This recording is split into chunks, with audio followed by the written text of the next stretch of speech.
Welcome back to Fox Explainer. Today I am going to show you an American post-apocalyptic thriller movie from 2009 called Carriers. Spoilers ahead. Don't forget to subscribe to my channel for more content like this. Watch out and take care. There is a strange virus that causes a deadly infection that kills most of the people in the world.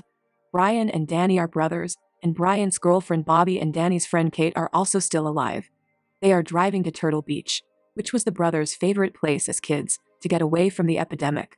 At about halfway, the group sees a car on the main road. Frank is one of the people who survived, and Jody is his daughter. Brian tells the team to pull up the windows. Frank asks the group if they can share some fuel with him. In exchange, he will give them food and water. But Kate tells the team that Jody, Frank's daughter, is infected. Brian starts the engine right away to get away from the Frank's virus. As the group is leaving, Frank pulls out a wrench and smashes the car window with it. Brian quickly pulls the car over to the side and gets away. But the car's bottom is broken, so gas is all over the road. The car breaks down after it has been running for a while. Danny and Bobby think it would be a good idea to make a deal with Frank, but Brian and Kate say it is dangerous and highly contagious. Eventually, the four have no choice but to carry fuel cans to see Frank. As the group gets closer to Frank, Brian points the gun at him to show that they are going to steal his car. Frank tells the team at this point that the CDC has made a serum for the pandemic in a nearby high school. So Frank needs to bring Jody to the hospital so she can get better. Brian doesn't trust Frank's insistence, but Danny has an idea. Frank and Jody will be in the back with Frank's four friends. Danny uses a plastic shield to keep the infected people away from him. Before they drive to high school, they will clean the whole car. As the group walks past their broken-down car, Danny goes back to get the picture of the brothers when they were young. After that, Bobby plays with little Jody in the car for a while. When Brian makes some rude jokes about Bobby, he gets hit in the face, which makes the car go off the road. Kate accidentally holds onto the shield, which makes the tape slip a little. Kate gets out of the car quickly because she is afraid of getting the disease. Danny follows her to reassure her that she'll be fine. At the same time, Danny and Kate also notice an abandoned car in front of them.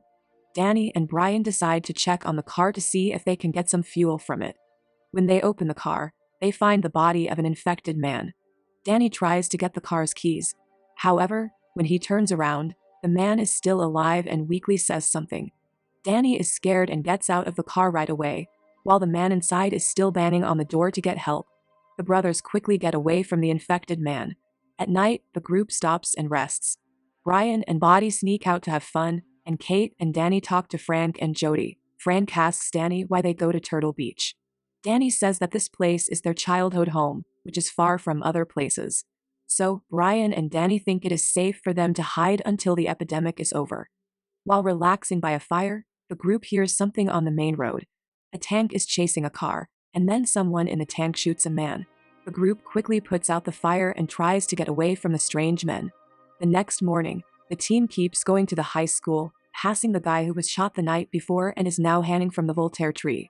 The group moves to a town where everyone dies from a disease.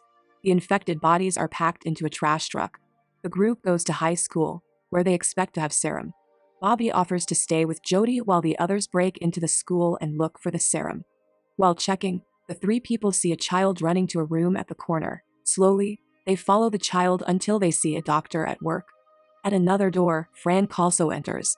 They ask the on-duty doctor if they can get the serum for Jody, but they find out that the serum only works for 3 days, after which the infected people would have died anyway. The group is also shocked that the doctor is making plans to help the children at the school die quickly.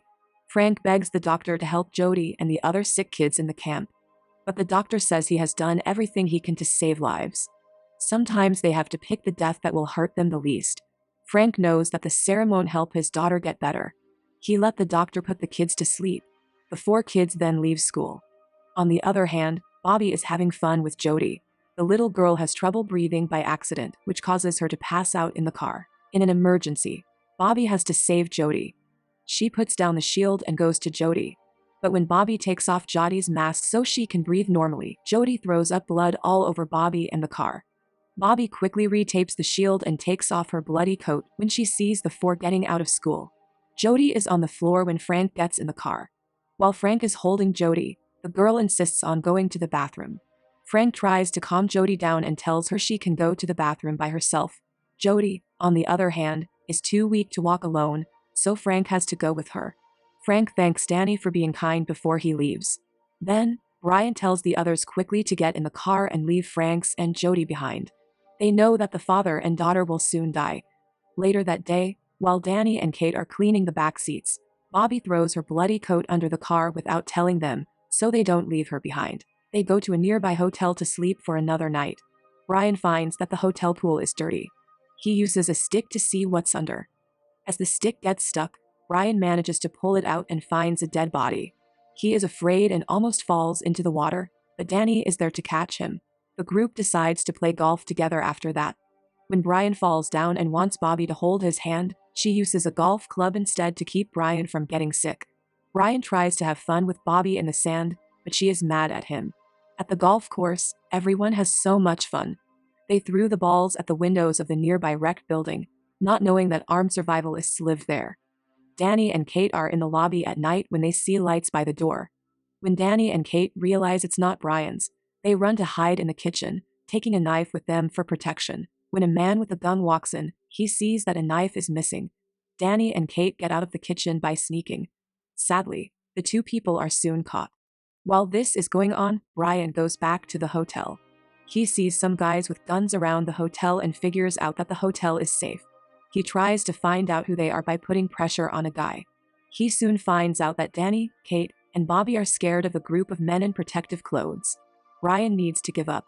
The group says that they killed Larry, whose body was found in the pool earlier, and made the hotel dirty.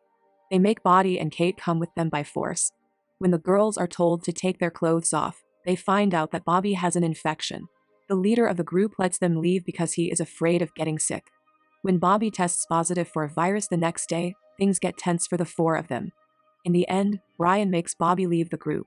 Bobby begs Brian to save her, but she has to leave because the rule says she has to. Bobby keeps running after the car, but it keeps going. As the car's gas runs out, the three people see another car at the far end of the road. Brian is still mad at himself for what he did to Bobby.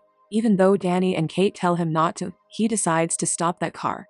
While Danny gets the two women in the other car to agree to ask for gas, Brian suddenly shoots the two women, killing the driver.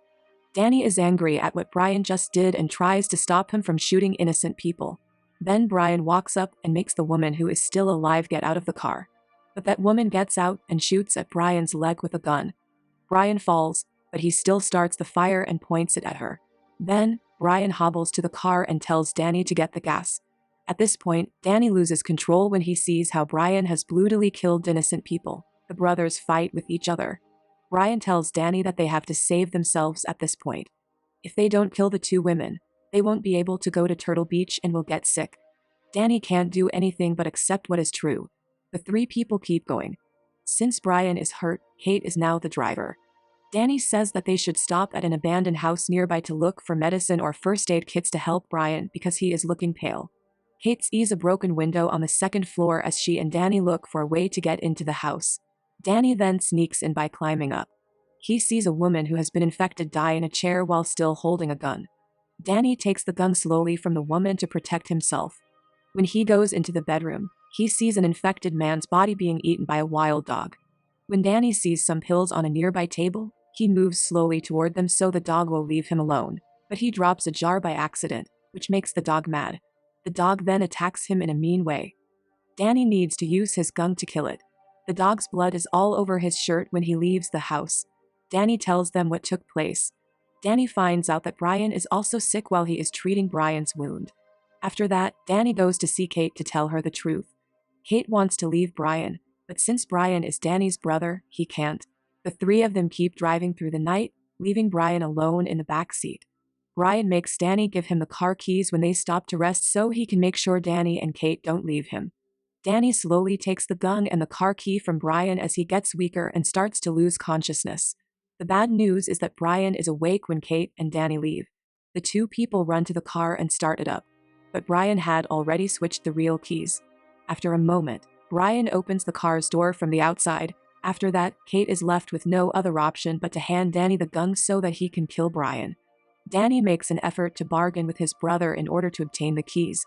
However, Brian continues to approach Danny, leaving Danny with no other option but to pull the trigger and kill Brian. The next morning, Danny is seen sitting next to the charred remains of Brian's body. Following that, Danny and Kate will get in their car and drive all the way to Turtle Beach. They have arrived at the house where Danny spent his childhood. Danny experiences feelings of isolation and thinks back to times spent at the beach house with his brother. That's all for now. I hope you enjoyed the video. Subscribe for more and hit the like button to help me out, and also leave a comment if you want me to explain your favorite film. Until next time, take care.